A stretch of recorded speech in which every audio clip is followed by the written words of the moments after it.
पहला अध्याय।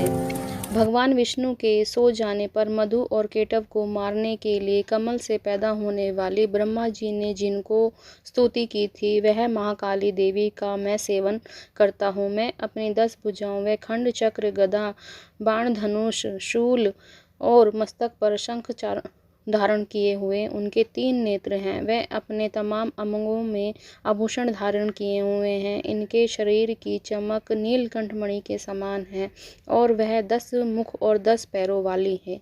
मार्कंडेय जी बोले, सूर्य के पुत्र जो 8वें मनु कहे जाते हैं, उनकी उत्पत्ति की कथा विस्तार पूर्वक कहता हूँ, तो ध्यान से सुने। सूर्य पुत्र महाभाग भगवती महामाया के अनुग्रह में जिस प्रकार मनवांतर के स्वामी हुए, वहीं प्रसंग सुनाता हूँ। पूर्व काल की बात है। मनवांतर में सुरंद नाम के राजा थे। वह चैत्र वंश में उत्पत्ति हुई थी। समस्त भूमंडल पर उनका अधिकार था। वह प्रजा को अपने औरस पुत्रों की भांति धर्म पूर्वक पालन करते थे। फिर भी उस समय कोला नगरी का नाश करने वाले क्षत्रिय उनके शत्रु आ गए। राजा सुरंद की दंड नीति बड़ी प्रबल थी। उनका शत्रु के साथ युद्ध हुआ। यद्यपि कोल विद्वांसी संख्या में कम थे, राजा सुनंद युद्ध में उनसे हार गए। तब वह युद्ध भूमि पर अपने नगर को लौट आए और केवल अपने देश आकर राजा होकर रहने लगे। किंतु वहां भी उन्हें प्रबल शत्रुओं ने उस समय राजा सुनंद तथा आक्रमण कर दिया।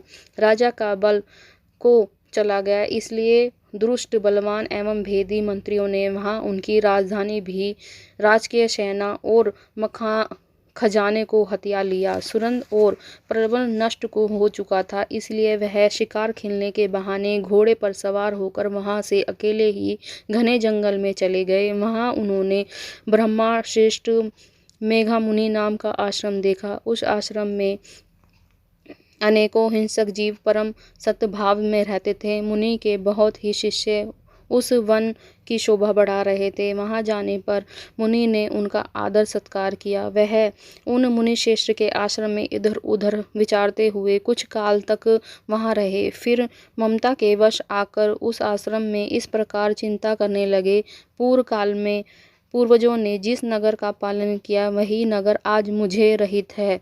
पता नहीं दुराचारी सेवकरण उसकी पूर्व धर्म पूर्वक रक्षा करते हैं या नहीं। जो सदा मद की वर्षा करता है और वह अति बलवान था, वह मेरा प्रधान हाथी और शत्रुओं के अधीन होकर न जाने किस भोगों को भोग रहा होगा। जो लोग मेरी कृपा, धन और भोजन पाने में सदा मेरे पीछे चलते थे, आज उनका क्या रहा होगा। दूसरे राजाओं के अनुसार कैसे कार्य करते होंगे। व्यर्थ खर्च करने वाले उन लोगों के द्वारा अत्यंत कष्ट से जमा किया हुआ मेरा खजाना खाली हो गया होगा। तथा सभी कई बात राजा सुनंद लगातार सोचते रहते थे। एक दिन उन्होंने वहां मेघा के आश्रम के निकट एक वैश्य को देखा। उनसे पूछा, हे सज्जन, तुम कौन हो? तुम्हारा क्या शोकग्रस्त और उदासीन दिखाई दे रहा है? राजा सुनंद का यह प्रेम पूर्वक कहा हुआ वचन सुनकर वैश्य विनीत भाव से उन्हें प्रणाम करने लगा। कहने लगा, हे राजन, मैं धानिक के कुल में उत्पन्न कर एक वैश्य हूँ। मेरा नाम समाधि है। मेरे दुष्ट स्त्री पुत्र ने धन के लालच में आकर मुझे घर से बाहर निकाल दिया है। इस समय धन, स्त्री और पुत्र से वंचित हूँ। विश्व बंधु बांधवों से मेरी ही संपत्ति छीनकर मुझे निकाल दिया गया है, इसलिए मैं दुखी से चला आया हूँ।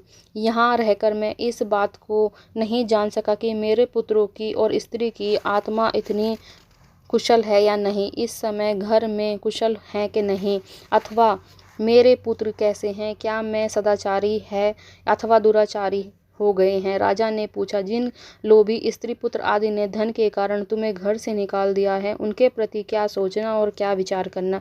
वैश्य बोला, आप मेरे विषय में जो बातें कहते हैं वह क्या सच है, किंतु क्या करूं, मेरा मन धारण नहीं करता इन सब बातों को। जिन्होंने धन के लोभ में पड़कर पिता के प्रति श्रद्धा, पत्नी के प्रति प्रेम और स्वजन के प्रति अनुराग को तिला उजित कर दिया, घर से निकाल दिया, वहीं उनके प्रति मेरे हृदय में इतनी हे महामुने, गुणहीन बंधुओं से प्रीति जो मेरे नित्य इस प्रकार प्रेम मगन हो जाता है, यह क्या है? इस बात को मैं जानकर भी ना जान पा रहा हूँ।